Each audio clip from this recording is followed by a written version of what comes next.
Change is inevitable. Life is unpredictable. And history repeats itself. These are common sayings that few of us will refute. After all, who hasn't changed? Who can predict what's going to happen? And haven't we all seen history repeats itself? Good afternoon, Toastmasters of the day, fellow Toastmasters, and my dear guests. Let me take you through my journey of change and unpredictability. I grew up in Joy, Meghalaya, one of 7 siblings. Surrounded by nature, we spent a childhood full of outdoor activities and sports. The first time, when I was 15, that was when I left home because my parents wanted to straighten my path, my mischievous path. And the first thing I did there in Shillong, I cut my hair short, very short, shorter than Hailey Berry's. I was unrecognizable. My parents were appalled when they heard that. Thank God we did not have video calls at that time. On completion of my 10+2, I wanted to be in the medical field. My parents started hunting for a college, and we found a college for physiotherapy in Guwahati. That's how I landed in Guwahati for the first time. I stayed in a hostel with several girls from different institutions, and the next mischievous thing I did, I became an amateur tattoo artist. And that's how I got my first horrible tattoo. And yet, I had many customers, the girls from the hostel. Now, I don't know what they think about their tattoos now, but I hope the dolphins and the scorpions I tattooed on their skin have not turned to spiders or fish. Anyway, fast forward to the end of my college days, I decided to complete my internship in Bangalore with Church of South India Hospital. On completion of the internship, I was eager to be financially independent. So I took up a job with IBM in New Delhi.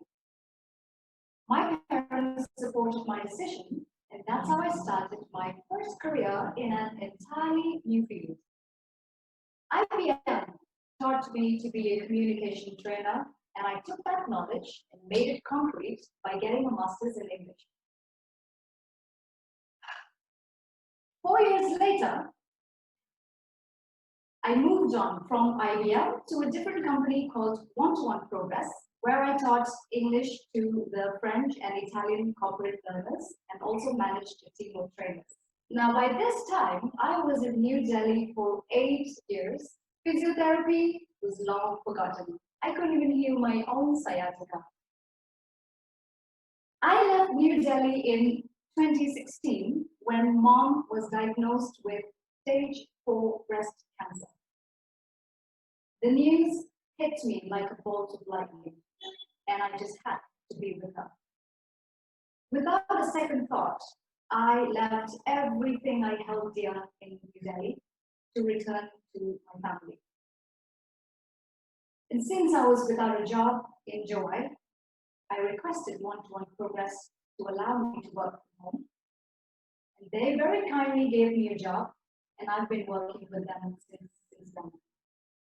The 15-year-old naive but rebellious girl who left Joy now returns as a tattooed 30-something woman who was more sure of herself, more independent, and had more life experience. Or so I thought. Mom passed away a year after my return, and I had to be a nomad again. I chose Shillong, following the 15-year-old's footsteps. But that did not last long because of the internet issues I faced in Shillong.